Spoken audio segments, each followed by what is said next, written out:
بسم اللہ الرحمن الرحیم۔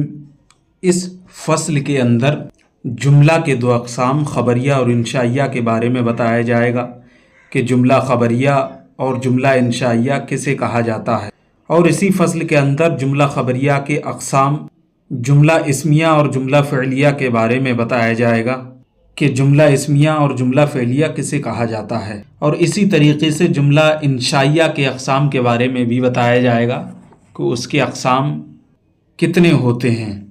فصل بدا کے جملہ خبریہ آست جان لو کہ جملہ خبریہ وہ ہے یا وہ جملہ ہے کہ قائلش را بصدق و کذب صفت تواں کرد، کہ جس کے کہنے والے کو صدق و کذب سے متصف کیا جا سکے، و آں ور دو نوع است، اور جملہ خبریہ دو قسم پر ہے، یعنی اس کی بھی دو قسمیں ہیں۔ اول آں کے جزو اولش اسم باشد، پہلی قسم وہ کہ جس کا پہلا جز اسم ہوگا، و آں را جملہ اسمیہ گویند، اور اس کو جملہ اسمیہ کہیں گے۔ چوں زید عالم، جیسے زید عالم، یعنی زید دانا است، یعنی زید جاننے والا ہے۔ جزو اولش مسند الیہ، اس کا پہلا جز مسند الیہ ہے، و آں را مبتدا گویند، اور اسی کو مبتدا کہتے ہیں۔ و جزو دوم مسند است، اور دوسرا جز مسند ہے، و آں را خبر گویند، اور اس کو خبر کہتے ہیں۔ دوم آں کے جزو اولش فعل باشد، اور دوسری قسم وہ جس کا پہلا جز فعل ہوگا، و آں را جملہ فعلیہ گویند، اور اس کو جملہ فعلیہ کہتے ہیں۔ چوں ضربہ زیدن، جیسے ضربہ زیدن بزد زید، زید نے مارا۔ جزو اولش مسند است، اس کا پہلا جز مسند ہے، و آں را فعل گویند، اور اس کو فعل کہتے ہیں۔ جزو دوم مسند الیہ است، اور دوسرا جز مسند الیہ ہے، و آں را فاعل گویند، اور اس کو فاعل کہتے ہیں۔ بدا کے مسند حکم است، جان لو کہ مسند حکم ہے، و مسند الیہ آنچے برو حکم کنند، اور مسند الیہ وہ ہے جس پر حکم کیا جائے۔ و اسم مسند و مسند الیہ توانت بود، اور اسم مسند اور مسند الیہ دونوں ہو سکتا ہے۔ و فعل مسند باشد، اور فعل مسند ہوگا۔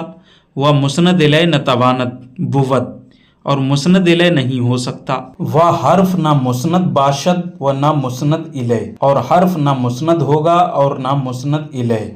بدا کے جملہ انشائیہ آں است، جان لو کہ جملہ انشائیہ وہ ہے کہ قائلش را بصدق و کذب صفت ناتواں کرد، کہ جس کے کہنے والے کو صدق و کذب سے متصف نہ کیا جا سکے۔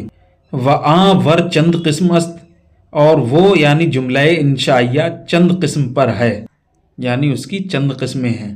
جملہ انشائیہ کی پہلی قسم امر ہے، اور امر کہتے ہیں کہ امر وہ فعل ہے جس کے ذریعے فاعل مخاطب سے کام کرنے کا مطالبہ کیا جائے، جیسے اضرب تو مار۔ دوسری قسم نہیں ہے، اور نہیں وہ فعل ہے جس کے ذریعے فعل سے رک جانے کا مطالبہ کیا جائے، جیسے لا تضرب تو نہ مار۔ تیسری قسم استفہام ہے، اور استفہام وہ جملہ ہے جس کے ذریعے کوئی بات پوچھی جائے، جیسے حل ضربہ زیدن، کیا زید نے مارا۔ اس کے بعد تمنی، اور تمنی کہتے ہیں اس کو کہ جس کے ذریعے آرزو کا اظہار کیا جائے، جیسے لیتا زیدن حاضرون، کاش کہ زید حاضر ہوتا۔ اس کے بعد جملہ انشائیہ کی قسم ترجی ہے، اور ترجی وہ جملہ ہے جس کے ذریعے توقع کا اظہار کیا جائے، جیسے لعل عمرن غائب، شاید کہ عمر غائب ہے۔ اس کے بعد عقود ہے، اور عقود یہ عقد کی جمع ہے۔ عقد وہ جملہ جس کے ذریعے کوئی سودا یا معاملہ طے کیا جائے، مثلا خرید و فروخت کے وقت بیچنے والا کہے بعتو، اور خریدنے والا کہے اشتریتو، تو اس کی مثال بعتو اشتریتو۔ اس کے بعد ندا ہے، اور ندا وہ جملہ ہے جس کے ذریعے کسی کو پکارا جائے، جیسے یا اللہ۔ اس کے بعد عرض ہے، اور عرض وہ جملہ ہے جس کے ذریعے دوسرے کو کسی کام کے کرنے پر ابھارا جائے، جیسے الا تنزل بنا فتصیب خیرا، کیا تو ہمارے پاس نہیں اترے گا کہ بھلائی پائے۔